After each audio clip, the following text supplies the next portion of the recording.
You're watching Leafs Morning Take with host Nick Alberga and former NHLer Jack Roslovic. The show starts now. It's funny, we're like a week into summer and it feels like the dog days of summer already. It's the Monday edition of Leafs Morning Take. Nick Alberga, Carter Hutton with you, presented by Bet365. What's going on, Huts? How was your long weekend? Good. It's good. Things are good, man. It's, again, it feels like hockey's been gone for so long. I feel like just kind of getting back in the rhythm here, chatting and seeing what's going on. There's still a few pieces that have to drop around the league and what's going on, but it feels like the Stanley Cup was like eons ago at this point, Nick.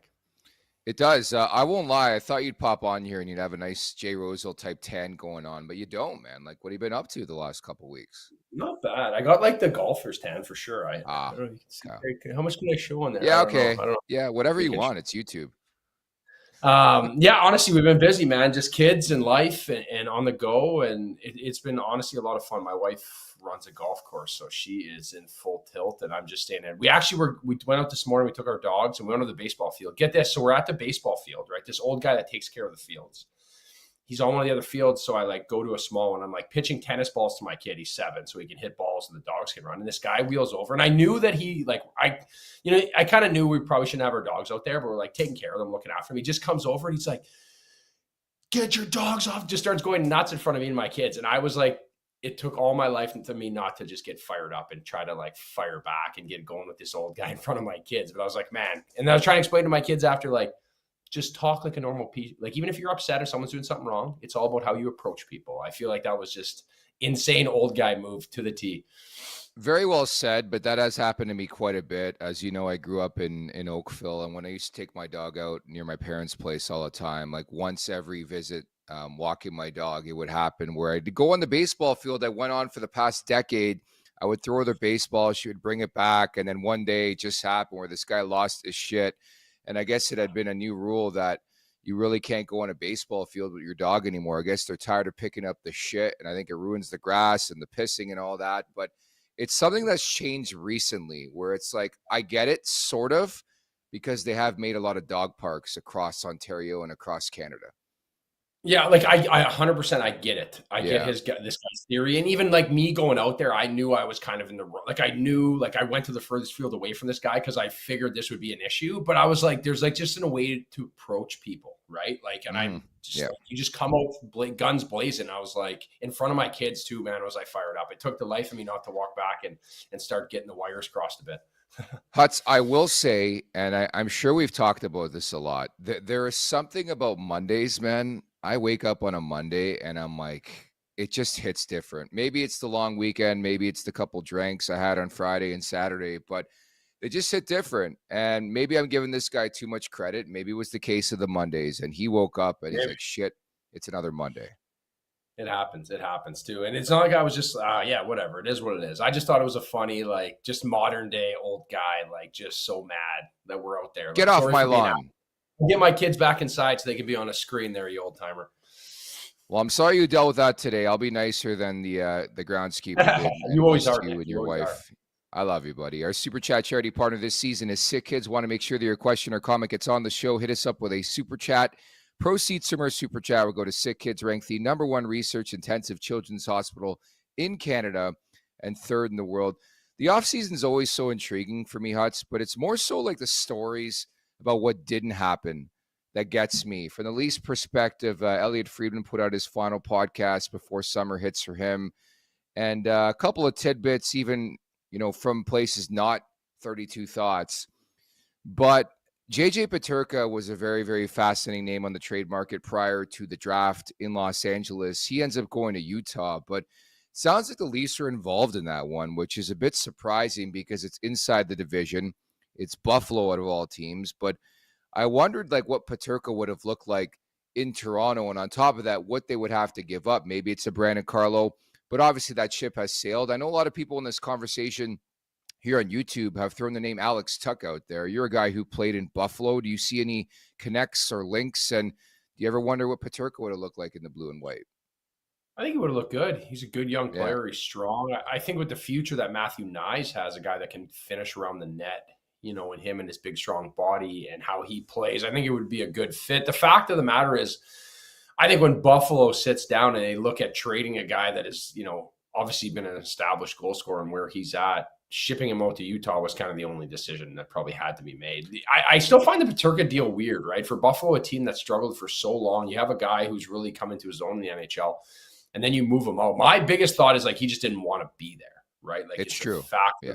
right? Like you just don't want to be there, and I get that, right? And one thing I've really noticed through playing in the NHL was early in my career, it was like you played where you were drafted. And now these younger kids have way more leverage. They're just way more confident. I don't want to say arrogant because I don't believe that, but they just hold the power where when you're a younger guy, like back in the day, you just kept your head down, your mouth shut. Even like guys like you, they'd advise you not to buy like a nice car or not to wear fancy stuff because you don't want to like show older guys that you've made it, right? There was kind of like this rite of passage where that's changed a lot and these guys have a lot and more power to them. I guess they're confident enough. And I feel like even for me, and I'm sure Jay would probably have the same statement, is like when we first came in the league, man, you just kind of kept your head down and your mouth shut, right? You went to work, you did your thing, where these guys it's a different animal. And I think for Peterka, he just didn't want to be in Buffalo. And I would think Buffalo, Kevin Adams, there's no way with the way that his tenure has gone so far, he's going to trade him to in the division, watch him beat you on a nightly basis. I genuinely feel bad for Sabres fans, which is a lot to say because I cover the Maple Leafs and I want the Maple Leafs to exceed and do better than the Buffalo Sabres. And it hasn't taken a lot to do that over the last 15 years. But we can't sit here and say Buffalo's any closer than they were 4 or 5 months ago to making the Stanley Cup playoffs. Never mind competing for a Stanley Cup. I think Josh Stone is an excellent player. I think Michael Kesselring's a good player. Outside of that, what has Buffalo done to improve themselves and get back in that mix with an improving Montreal team or an Ottawa that finally made the playoffs? Detroit got a goaltender. I mean, that's good news for them. And John Gibson, can he stay healthy? Different story. But Buffalo's going to be shit again. And I don't see where in the next 2 to 3 years they're any better than they are right now. Like, that's such a confusing situation right now, Huts. It is. I agree. And again, it feels like it hasn't taken a step forward for a long time, right? I think back to when I was there and the whole Jack Eichel saga, what went on and obviously him being dealt out. And now you look at their success of Evan Rodriguez, a guy that was like a cuss by gone, the Ryan O'Reilly factor. Now you look at Sam Reinhart and how dominant he has been as a player, right? It feels like just a black eye. And now you look at this situation where, as JJ Peterka blossom into a 40-goal guy? Does he again, now he's gone, right? And I don't think Josh Stone has, nothing against Josh Stone. I don't think he has that high of a ceiling compared to JJ Peterka. I think he's a complete player. He's got a good stick. His wheels aren't that good. But it just feels like shambles when you look in the depth of this team. And even the way they treated Devin Levi and rushed him up. Like UPL has been good, but I don't know. It's a tough look right now in Buffalo. And if I was a fan, I'd be pretty upset at all the players that have come and gone through that team, Nick. I think they'll never admit this, but I think it's a really, really tough sell to get players to go play in Buffalo right now. It just is. And that's why they're never really in on these free agents. They never seem to have cap space. They never seem to be able to pull off these type of trades where they're bringing in the next Peterka. They're moving out Peterka because he doesn't want to be there. And now the big name that we're all monitoring is Bowen Byram.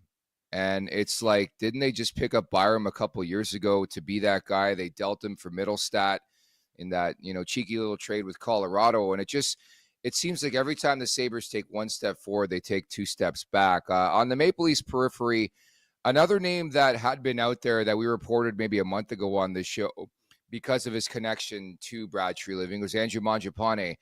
I haven't been able to confirm, but I believe the Leafs were around that number. I think he got 3.6 at 2 years. And I know they were talking about multiple years, and we found out on 32 Thoughts that there was, as we reported, mutual interest with Mangiapane and the Maple Leafs. But as we all know, the Leafs have to move out bodies. There's just a plethora of contracts in that bottom 6 right now, and Mangiapane didn't want to wait around. I don't blame him.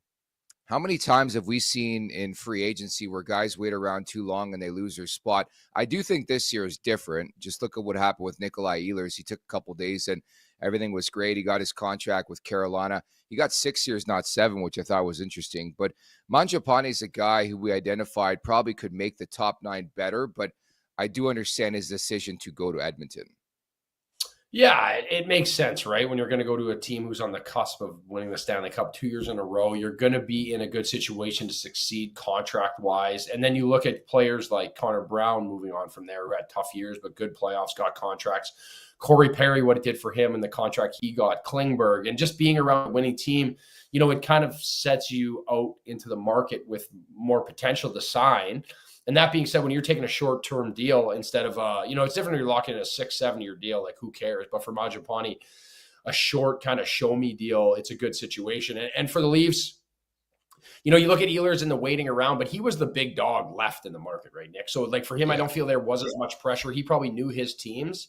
And then you're Mangiapane, there's only so many seats at the table. If somebody gets a little worried or if those bodies don't move out of Toronto, now all of a sudden you're left there holding the bag. And that's how I felt when I played, like, as a goalie. If you're a cusp guy, which I was a lot of my career, you want to make sure you just have a seat at the table. And I feel like for him, the waiting around for the Leafs just got a little too long. He had to take the sure thing in Edmonton.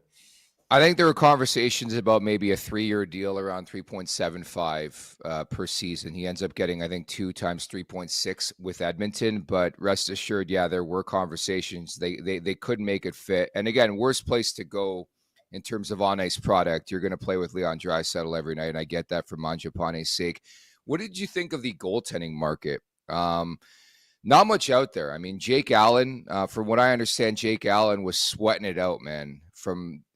He thought he might be going elsewhere, and just from what I heard, I'm sure you're hearing the same thing. He loves New Jersey. His family loves that area, and that's why you see him sign at that price tag. 5 years, a bit surprising. I think it would take him to around 39. But outside of him and Vladar, I'm honest. I can't believe we're sitting here on July 7th, and it really feels like Edmonton's going to run it back with Stuart Skinner and Pickard, man. I think there would have had to been fireworks or something big to go on for Edmonton to make a change right now, right? Just because of the way the market was, and Gibson obviously moved. And then where's the next guy? Like, what happens? And for Jake Allen, we had him on the trade deadline, or not trade, free agency show at DFO. And, he chatted about it. A good friend of mine, I texted him right away, like, hey, man, your full pension, eh? Like, you're already set up for life. Because you got the 5-year deal and like a deal I didn't see coming, right? Like, I don't think anyone saw 5 years, but that was probably the way that they could give him a smaller number over term and take away the risk. And he did that before in Montreal. He signed during the year beforehand because he knew it was going to be a weaker team, and he wanted to make sure he got his contract. And he's a guy who's got 3 kids. He's set up in Jersey. They have a good setup, and just to have that security is important. And I think Jersey's not far away if they can stay healthy. And you think Markstrom still has some good games left, but I'm sure the suitors were hard. I'm sure he had to make a lot of decisions, and that's what forced Jersey into a 5-year deal. But for the Edmonton Oilers, like, Stuart Skinner's been to the Cup final. Like, I'm not totally against Skinner by any means. Like, he's been there twice, but like at this point, this window on McDavid and Draisaitl is they're another year older. It's another year of being in the Cup final and being the wear and tear. And now you're going to run it back with a guy who, like, in those big moments is non-existent. So maybe it's just the waiting game now, Nick, for me, like, and try to move someone. But that being said, the way the market is, the Leafs should be real happy they have Joseph Woll and Anthony Stolarz in their crease. You want to know what my theory is? There is a guy from Alberta, Carter Hutton. This just screams Edmonton. How many projects like this have they taken on in the last decade alone, where it just makes too much sense? I heard Carolina to Hart, but I don't know if there's any value in that. But he'll be back, though. Someone's going to take a big chance on him because he's a hell of a goalie. We're going to find out, I believe, in the next 3 weeks what happens. But Carter Hart is a name that could be out there in, say, a month from now. And there's going to be a team that I believe he's from Alberta. Look around and are like, well, Carter Hart, I mean, this was the can't-miss prospect goaltender, and he had a couple decent seasons with Philadelphia, which is a known goalie graveyard. I wouldn't be stunned at all if somehow he finds himself in Edmonton. Just more so because Cal Pickard, it's like, if you lose that guy, like, whatever. I think he's an AHL goalie, had a couple hot starts last year. I don't think, if I'm Edmonton, I'm not losing sleep because I lose Cal Pickard. You know what I'm saying? No, he's like a lovable guy, right? Like, he's just like the guy. He's like the Rudy story, right? Like, he's just clunky. Yeah. He's not as well groomed as, like, he's not a full time. He's not a guy going to win you the cup. Even when he got that start, I was like, in the Stanley Cup final, I felt like they had to start him, right? But then they didn't need to, like, I don't know, you just like knew he was going to lose, right? It's been like the Cinderella story. He's come in, he's played well, and they found ways to win. And that being said, I don't mind the Carter Hart situation, but again, I just think like he's been off the game for a long time. To jump into this situation, it's going to be a lot of pressure on top of coming back in under the circumstances he's under. Mm-hmm. Like, no one's going to take it easy on you. No one's going to say you're not guilty. People are going to be riding him everywhere he goes in every opposing rink. It's hard enough as it is for a goalie. So it will be a project. He's going to get a chance to play. And I'm not totally done on Skinner. Truthfully, he takes a lot of heat. He takes a lot of shit in Edmonton. It is a big market, but he is still 26. And I feel like if you sell him out, I just don't know where you go from there, right? Like, but I would like to see more of a 1A, 1B situation in Edmonton with the fact that like you have two of the better players in the world and they can't get a save when it matters most.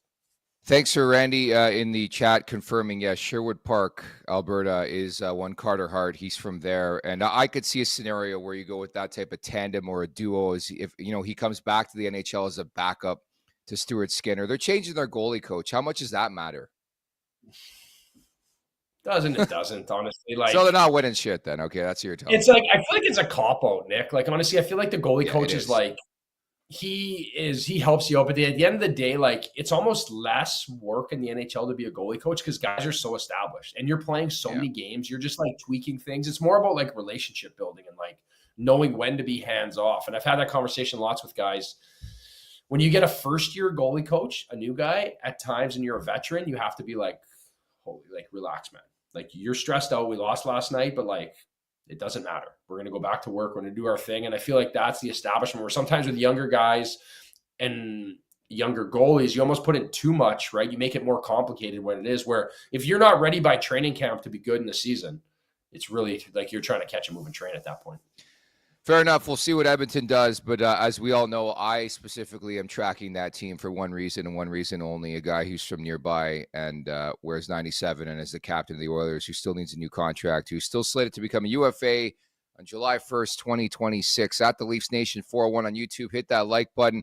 Hit that subscribe button. Leafs Morning Take wherever you find your podcast. Make sure to leave us a 5-star review. And don't forget to visit theleafsnation.com. So as we talked about, on the latest 32 Thoughts podcast, Elliot Friedman reported he thinks the Leafs are in on Jack Roslovic. And this is a very intriguing name. Plays center, plays the wing, and has the attachment, I think, at the U.S. development program of playing with Austin Matthews. You look at the Leafs lineup and roster right now, there is a gaping hole with Mitch Marner going to Vegas on that top line, Nyes, Matthews, and who are they putting on the right wings? So naturally, this is an intriguing fit. He is still a free agent.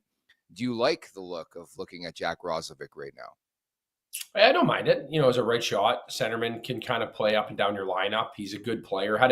Tied his career high last year with 22 goals, played 81 of those games, right? Only missed one game. And I feel like he was that prospect. He's never been like the guy, right? Like he's had moments where he's been an absolute stud and he can play well. I think it depends on the number, right? Like where he's at and how much he fits in that lineup. But I think he can be a reliable player now. And one thing that I think is important at his age at 28 is when guys really start to like blossom into like good defenders too, which is so important, right? If he's going to fit in the system with Craig Berube, yes, you can talk about the relationship with Austin Matthews. You can talk about his goal scoring and his prowess, but like he's got to be a complete player to help this team. And I feel like where he's at and maturity at 28 to come into a big market and not be the big fish, but understand the pressure that comes with it, it could be a good fit for this team, Nick.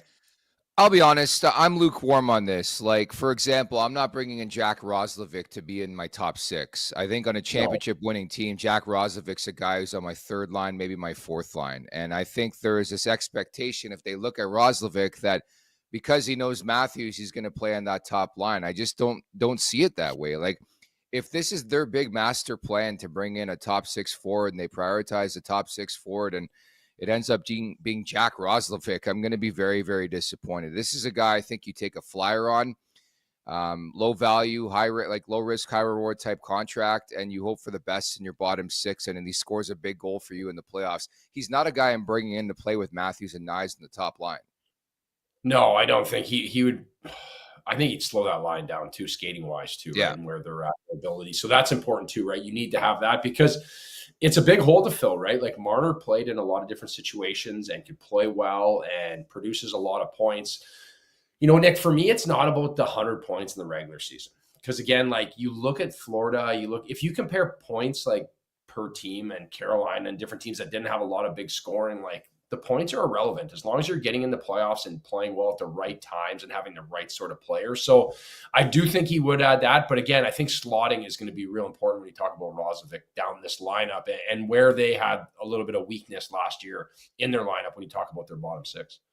Yeah, honestly, I think a guy who makes more sense for me, at least, if you want to plug and play in that top six, is Victor Olofsson, a guy from Buffalo. Do you guys play together? You and Olofsson in Buffalo? We did, yeah, we did. He spent He's a trigger man. Like he's a trigger he man. can shoot, man. He's got an absolute missile. Yeah. He can score. If you can get him the puck, he can finish. Where he's going to struggle is like defending, right? He's not as strong. He's a skinnier guy, but he can. If there's a guy that can score and maybe help the power play to be that second threat, outside of the big dogs, maybe that second tier threat, I think he could help and add some points. My concern would be, again, come playoff time, is he going to help you get over the hump playing in a system that Craig Berube wants you to be hard-nosed and grind and make it hell on the other teams? Well, that's the problem here. Is like they're looking for players that fit both molds. They're tough to play against and they can produce. And Olofsson can produce, but he's soft. There's no other way around it. He played with Vegas last year. He's banged up quite a bit. I own him in fantasy hockey. He was actually a really good sleeper file last year. Spent quite a bit of time on the top line with Jack Eichel. But then you just don't know what you're going to get in the playoffs. And there's just way too many players like that in the NHL where they're absolute studs. They're trigger guys. They could score. And then it gets to the playoffs. They're just a smaller type player. They're not going to engage in that battle. And that's why I'm really fascinated too. Like Max Pacioretty, I really don't have an update there, but if he doesn't come back, like who is that engaging force on the team? Is it a Michael Pezzetta? Does he crack the roster on the fourth line? Dare I say Ryan Reeves comes back into the mix? But from the physical standpoint, Nicolas was a big boy too that they got in the sign and trade for Marner, but he's not a guy who's going to, think physical all the time, a la what Max Pacioretty did last year, really instilled his will, we'll say, inside the top nine. So I think they got to continue to try to find ways to get guys like that on their roster. And even, I understand Michelli too, but he's a softer type player. I mean, he's not known for his body. He's a playmaker. He's a speedster. You got to find a way to filter in more guys, but unfortunately, there's not many guys like that out there. That's the thing. It's hard, right? And those guys have so much value right now, too, Nick. Like we're looking at a Stanley Cup final where the finals were won by those guys that can play both sides of the puck. And again, when you look at the matchup now down the lineup, you're going to get Marchand, Luosterainen, and Lundell again as a third line. Mm-hmm. And who are you putting? Like, do you feel confident having Victor Olofsson on that third line or Roslovic or who's going to match that line, right? Saying all other lines are equal, right? That third line pretty much won the Stanley Cup in a sense of they were the mismatch in the majority of those series. Now, who do you have to answer that call? And that's where it gets a little worrisome, right? Where I look at Reeves, he's not in the play. I don't know. There's guys you talk about physicality, but they don't have skating ability. They don't have scoring prowess. So it is a happy medium.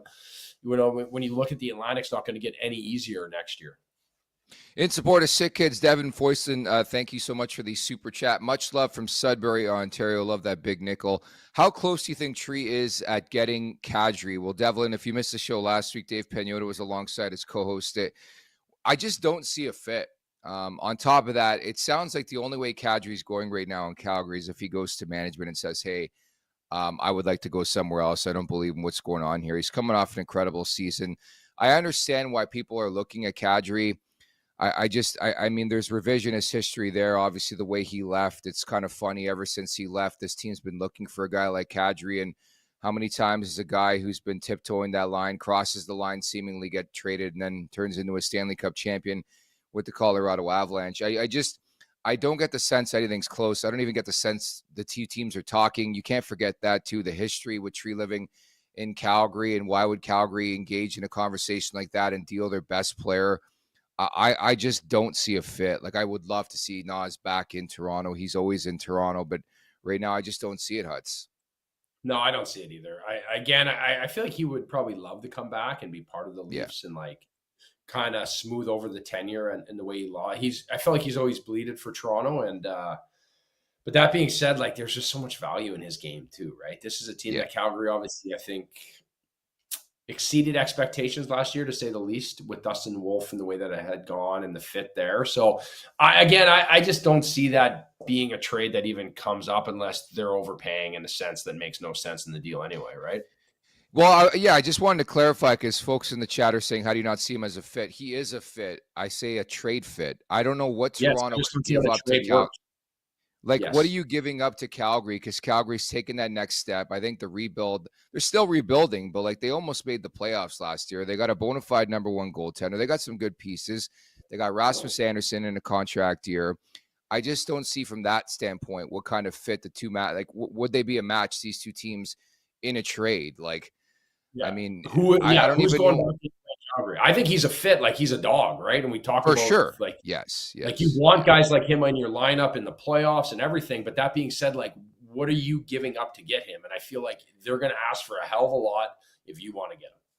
Yeah, so like I mean, they don't have any picks. I think Brandon Carlo's name's been out there just because of like the need, and everybody loves right-handed shooting defensemen, and I'm sure they like that price tag of 3.8 for the next couple years. But outside of that, I just don't know what would entice Calgary to make that deal. On top of that, I mean, we all know the history there. Again, why Zadorov, Tanev, I mean, early going with Tree in Toronto, it just seems like Calgary's not really open to making a fair trade, we'll say, with the Maple Leafs, and that has to tie into things too. But yes, from a pure fit standpoint, I think Kadri would be awesome. I mean, he would go to the 2C hole. Tavares would go to 3C. You could even put him with Tavares. Like put Tavares on the wing.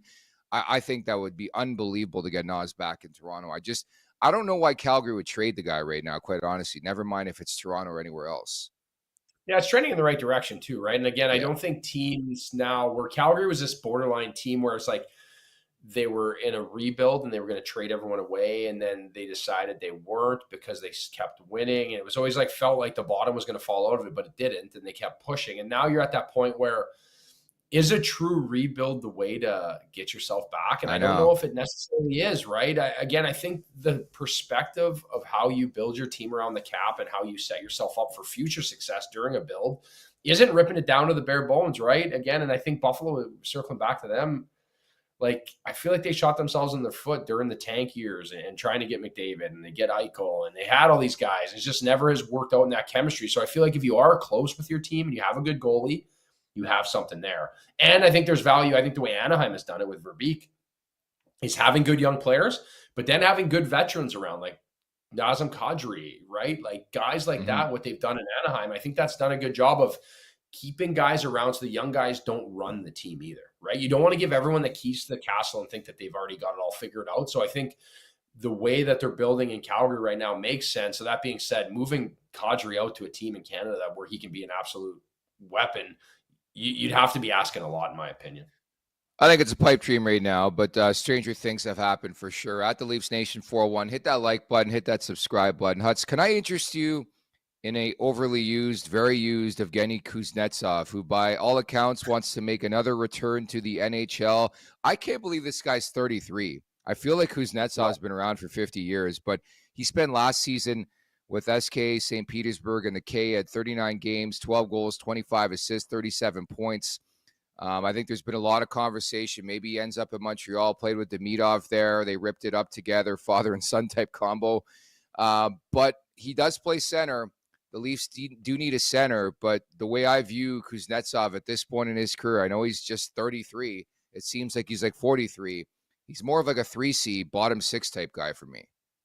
Yeah, and is he a bottom six? That's my concern. Like, is he going to play the way you want your bottom six guys to play without the puck? That'd be my only that's like my biggest glaring problem there. And again, we talk about it all the time. Like, you think Chief, the way he demands you to play on the other side of the puck, it's going to go well with a guy who's like, okay, I'm checking when I'm going to the club, Big Chief. But he's a good player, man. I played a lot against him when he was in Washington. He abused me many a times with plays, and he's nifty, and he can do a lot with the puck. My biggest concern is on the other side of the puck. Now you're talking about a team getting over the hump. We just talked about Kadri and the kind of dogs you need in playoff time. What the hell is he going to do in playoff when he's not going to defend hard for you? Yeah, all I can think about is King Street West for Kuznetsov. That would be That would be concerning if your management or the coaching staff. I would want Be in an the ankle powder room bracelet on every that once in guy. a while.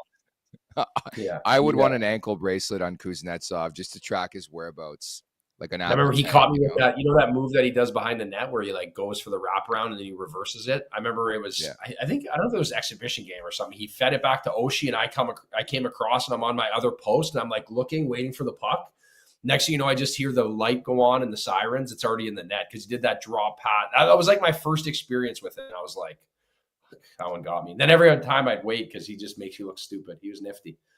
And known for a shootout move too, and just the lack of speed and just dancing the goalie. But yeah, like in their primes, to have Backstrom and Kuznetsov up the middle, you can figure out really quickly why the Capitals won a Stanley Cup a couple years back, eh?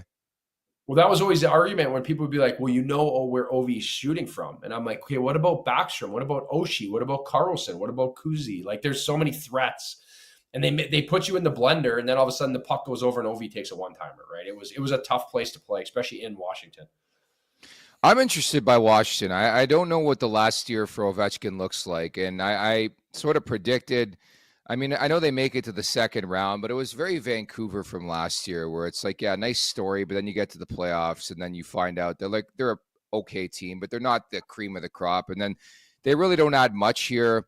It's Ovechkin's last season, we think. I mean, they're not going to confirm it, but there's a lot of conversation around that. What do the Caps look like? But yeah, I think from that perspective, Evgeny Kuznetsov is a name that's going to garner interest around the NHL. And we saw Carolina a couple years back. I thought it was a cheeky move. He went there, and it was the same old story. So, again, getting back to the conversation about the Maple Leafs, you just never. Good, eh? There you go. He found it, eh? Oh, man. Thanks, Vic. Yeah, I was feeling good about myself today. It's a filthy move. It's a filthy move. That's a great move, right? Because I had pressure. Right? I think it's Ekholm. Ekholm is coming to defend him, so I'm like just playing the wraparound. He puts it back 2-1 in the second. We probably went on to win for sure, though. I didn't see the watch because he's on his forehand, right? So it's like a quick wraparound. I hate to compare it. I'm not like you guys hate when I bring up beer league. I pulled that off in beer league one time. It's sick when you pull it off. Move. You can see how I react to it too, right? Because I'm like looking for the puck on his stick, and then all of a sudden I realize it's not there and it's in the back of the net. That's a great play. He's a good player. Good find by producer Vic. Goalie, so do it against a good goalie, Kuzi, and see what happens. He probably did. I'm sure Vic can find video of him doing it against, I don't know, list your top goalie in it's just Sturkin. He could probably do it. It's just an exceptional talent, but I think you're right. You're bang on with that assessment. Kuznetsov would conceivably make sense. It's more so outside of hockey, the coaching style, the brand. Having said that, it's happened a lot where a coach will take on a player and it works out. Like Philadelphia's a team that intrigues me. Rick Tocchet comes in.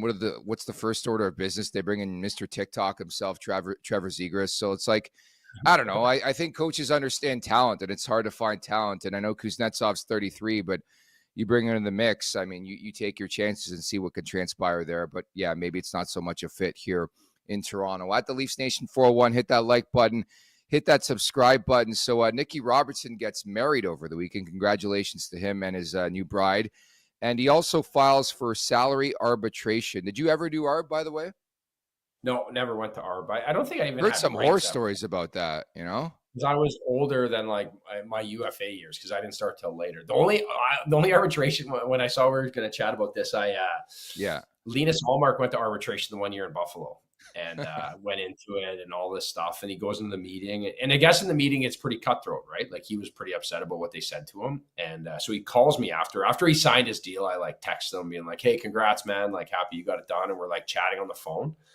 And he goes, "Yeah, it was tough. I'm in there and like they're talking, about my game and how bad it is. And then they brought you up and saying like how bad you are and all this other stuff. Like this drags me into it for no. I was like, what? It's like whatever date it is in July or August. I'm like, hey, I was just having a nice day, man. He didn't need to drink, but he didn't mean it that way. But it was just so funny. It came up even in the meeting. They were saying how bad you are at this and how you make too much money for this. I was like, oh, thanks, man.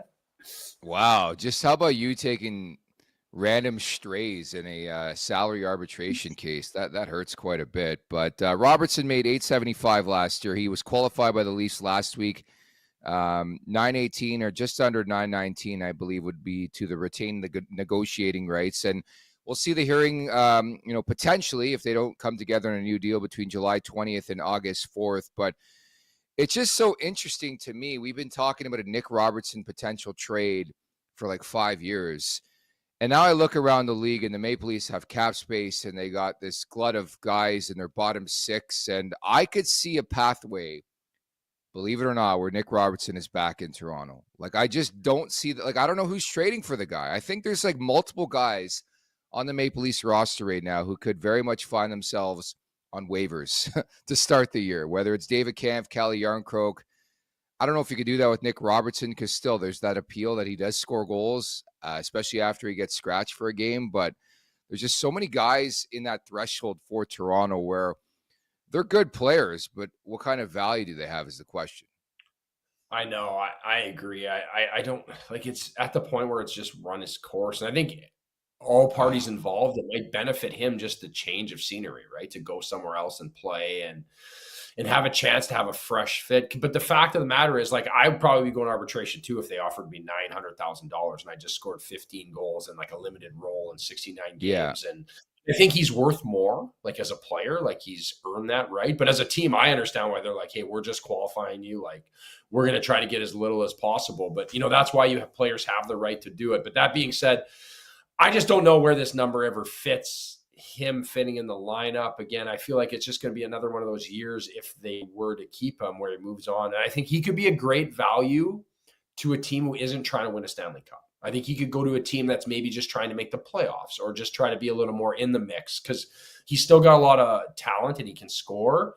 But I just don't see this working out. If it gets to a point where it says if he awards $4.85 million a year, the team can walk away. I don't think that is the number. Did it say the number that he is demanding?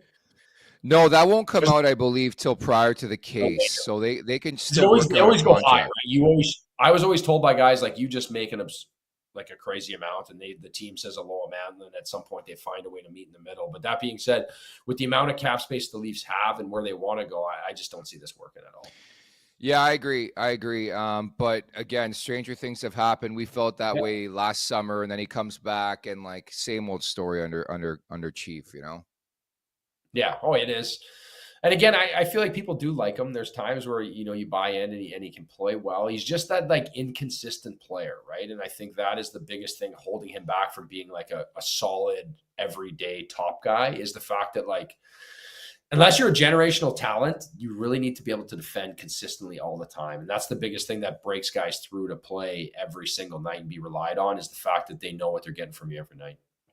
It gets to the bigger story, and you're right. It gets to the bigger story of like, what do you have to give up to get that top six forward? If we all think that is coming via trade, like those guys are just filler. Like, I don't even know how you include them in a deal if you're maybe Robertson, maybe. I think we still view Robertson higher than what he truly is here in Toronto, but Kampf, Yarncroke, the list just goes on and on of those guys you would love to have off your roster. Unfortunately, they're still there and going nowhere anytime soon.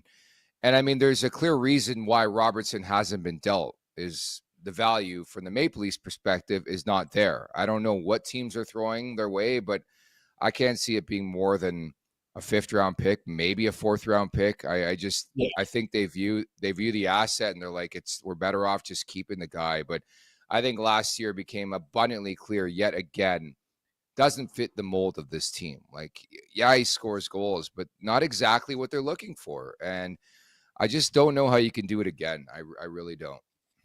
No, I agree. And I also agree with the way that the Leafs handle it in the sense of like, you've developed an asset, right? You're not overpaying him, right? Like obviously we'll figure out what comes from arbitration, but that being said, he still scored 15 goals. He's still a guy that is going to be a good pro. He's going to be a guy around the room. He's not really detrimental to the team. So to walk away from something that is, you're not getting any value from, why would you rather ride him out till he's a UFA and then he's gone? Like if he's an RFA and you can keep him for minimum money and he's still going to produce and help out, he's an asset to have because there's going to be it's a long season, right? There's injuries. You're going to have to make up points somewhere. But that being said, it just seems odd now at this point. It seems like it's run its course. I don't really know how this ever really turns into a positive, but stranger things have happened, Nick. Did you ever cross paths with Matthias Michelli when you were in the Coyotes organization? So he was in the minors. He got called up a little bit for us. He's like a little water bug. He can play. He handles the puck well. He is a disher for sure. I think he'll fit well in this system, right? I think the way he plays hard. It's just more the fact of like, I just don't think he fills the void of what Marner brought, like, throughout the lineup. But that being said, it's a good fit, I think, for right now, and it's a low risk deal in my opinion. Where would you put him? I don't know. I don't know where he fits. I think you bounce him around. I think you see where he fits in a bit, right? Because again, I think he would be protected if he was playing with the big boys, just because of the way that Matthews can defend too. Yeah. You know what I mean? Matthews has done such a good job of evolving his game. So I think he would be protected. That'd be my concern in the minutes he playing. How well is he going to defend? I guess I don't know that side of his game so well, but he's a guy that can make a lot of plays and create a lot of offense. I think him and Clayton Keller were the kind of that 1-2 punch they had in Utah, which produced, they've obviously done well. I don't think he's played with a guy up to the caliber of like Nylander and Matthews. Yeah, we went over the numbers a couple weeks back when they made the trade with Utah, and they were there certainly a couple years ago, lost in the fold last year with the Mammoth. And I know a lot of people are just like drawing him in, and he's going to be on that second line, but I'm with you. I think he's going to bounce around a bit. From what I understand, watching his game too, like, a lot of room for improvement defensively, and that's what sets apart the good players from the great players in this league. Like, we know it's there offensively for a guy like Michelli, but can he get the job done defensively? I think if it were me, I'm starting him on the second line with Tavares and Nylander and see what he can cook up there. And again, I still think there's a pretty significant hole in the top line, whether it's internal or external. You're going to have to find a guy. But even on that second line, like we think we're slotting in Michelli, Bob McMahon is a guy who I think had been pushing before, I would say, his disappointing playoffs. He was pushing to be like a mainstay in that top six. He's entering a contract here.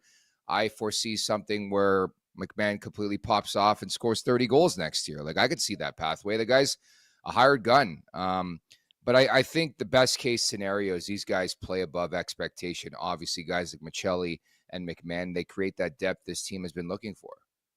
Yeah, I do. And I agree. And McMahon is one of those guys that could be a big difference maker, right? Because the way, like, big size, body, can play. And again, I value the fact that, like, he had a tough playoff in the sense of a learning experience too. Like, it's another year to get better and like see some holes in your game and see what matters. Because the more exposure you get as an older guy, I think he can get quicker. I think he can improve his footwork. And I feel like that's probably something that's going to be focused on during this offseason. And again, like I touched on earlier when we talked about the goalie coaches, during the season, man, it's trying to catch a moving train. And again, it's just another year to prepare and be better and not like have so much weight of the regular season coming in. But it's going to be a dogfight, I think, to fill that role. But again, playing with Matthew Knies and Austin Matthews, man, just like be smart, be consistent, work hard. You're going to get your opportunities to create. And I think both of those guys at times are going to get opportunities. And I feel like it's going to be a lot created because Matthew Knies is going to be an absolute dog on the wall getting pucks.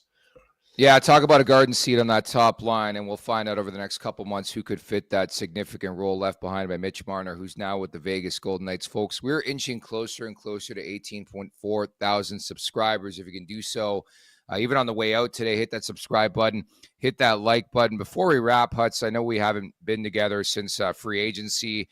In general, what have you made of everything that's transpired the last week and a half here, from Marner's exit to Nicolas Waugh coming in? Pazzetta's in on a new deal. Michelli, as mentioned, they lose Holmberg. Your boy Matt Murray signs in Seattle, I guess, behind Grubauer. I know they got a new goalie coach in the mix in Seattle, so another conversation to be had about the crease there. But a lot of moving parts to this whole thing for sure. A lot of moving parts. And again, I can't sit here right now and be like the Leafs are better. Like, I don't think they are. I don't know. But I feel like it's just going to be perimeter things as we go here too. And again, I think just waiting and making maybe a deadline deal or something that comes up during the season. But what I do like is their back end, Nick. I know Carlos' name's been thrown around. And I think about a healthy Anthony Stolarz. Like, if he doesn't get hurt in the playoffs, maybe that changes the whole mentality of this team. So again, I still think it's too early to really pass judgment on it. I think it was a slow free agency. I don't think there was like blockbuster deals because it all got done kind of beforehand, especially with Florida retaining all their guys in the Marner saga that went on. Yeah. I guess I just hate the way that it went down with Marner, honestly. I do feel for him at times, the pressure and he gets paid a shit ton of money, the getting your car stolen at gunpoint, the shit that he dealt with, right? I think it just gets overshadowed by the way it was handled a little bit. And I don't know if that's just media perception or what's going on behind the scenes, but power to him. It just sucks that it ends in such sour taste, in my opinion, because he's been unbelievable for the Leafs. Playoff success aside, I think just what he's done in the regular season, and it's going to be weird seeing Mitch Marner in a Vegas Golden Knights jersey for me, Nick. We were discussing last week, and the schedule comes out, I believe, on July 16th, the second annual Nation Vacation. I think Vegas is a heavy front runner. We'll see when that game falls, but imagine what we did in Nashville last year, but doing it in Sin City. Do you have any bars out there we can go to? I'm sure we can find somebody. I'm sure we got enough. I know So, a few yeah. guys on that. I'm sure they can help us out, buddy. I'm still not that I go to the bar very often. I pick and choose my spots, but we still got enough contacts in the phone. We can get a hold of someone to help us out. I think so as well. It's time now for the last call, brought to you by Bet365. Whatever your bet is, it's never ordinary at Bet365. Download the app and get in on the game. Use code NATION. That's NATION, NATION. Must be 19 or older. Ontario only. Please play responsibly. If you or someone you know has a gambling problem, visit ConnexOntario.ca. Keeping it simple today. Back on the Blue Jays. They've been on fire. Give me the Blue Jays run line on the road at plus 105 as I see it right now over at the Bet365 app on the road against the White Sox, who are just, they're not good. So I like the Jays to continue the win streak tonight. I like that. I'm with you there too. I think they pound them tonight. They've been good. How many games have you been to? I heard this next. Jays, just a couple. I went to the home opener. I actually went to the game on Friday where they won in walk-off fashion in the 10th. But I've only been to a couple. Yeah. I got to get down there. My kids play ball now. I went 2 years ago, and it was like when they did the fade, like they updated Sky Dome or whatever we call it now. But I feel like that stadium, there's not better places to watch on a nice day with the dome open. Like, unbelievable. Yeah, the unfortunate thing about our summer, it's been really, really, humid. I love it, but we're at a point like in society where, I don't know, I was thinking about this the other day. I'm like, in my childhood, I can't remember how many times they closed Sky Dome, now Rogers Center, because it was too hot outside. But it seems like they do it once a week. They closed it yesterday. But I agree. I do think the changes they've made at Rogers Center have been for the better. Like the viewing experience as an adult, I think much improved. Like, for example, you go to the game, you spend $20. You don't have a seat, but you can walk around, catch the environment, have a couple pops, stand by a railing. Like, I think that aspect is a lot different, where back in the day, you're going to the game, you have an established seat and you just sit at your seat. Like, I love the aspect of popping around, Yeah, that's unbelievable. I think that's sweet. I look forward to getting there and checking it out as it goes. But it's the Jays are buzzing, man. It's a good thing for Toronto. It's a good thing for baseball. Getting that feel from 15-16 all over again here a decade ago. Hard to believe the David Price era for the Toronto Blue Jays. So, Huts, we'll leave it at that. I do not know off the top of my head when we're back together, but we'll, I'm sure, talk over the next couple weeks. Excellent stuff, and we'll see what else the Maple Leafs do here. Sounds good, my man. And Vic, thanks for that clip, buddy. I really needed that today. Yeah, that was a great breakdown of Evgeny Kuznetsov just making Hutsy Bobutsy look like a complete idiot. But Kuznetsov made a career of that. And maybe one day it comes full circle and we have Kuznetsov on this podcast. I don't know if you caught this last week. We had Steven Lorentz on, and we played him the clip of Tim Brent and how Kuznetsov was very Lorentz was very complimentary of Timmy Brent in one of his clips in like December. Came full circle. It was cool. It's it's stuff like that make this podcast a lot of fun. So Hut's, great job. That's Carter Hutton. Thank you to everybody in the chat at the Leafs Nation 401. Hit that like button, hit that subscribe button. Again, if you can hit that subscribe button, if you're not subscribed, on your way out, we are inching closer and closer to 18.4. And maybe get to 20K before the end of the summer. That'd be fantastic. So again, hammer that like button, hammer that subscribe button. Leafs Morning Take wherever you find your podcast. Make sure to leave us a 5-star review when they do so. And don't forget to visit theleafsnation.com. Thank you to producer Vic. For Carter Hutton, I'm Nick Alberga. Jay Roslovic back in the mix for the Tuesday edition. We'll talk then. Make sure to check out more of our content right here on the Leafs Nation YouTube page. We got long-form interviews, we got clips, we got epic rants by Jay Rozo. We simply have it all. And don't forget, you can find out much more at theleafsnation.com. Thanks so much.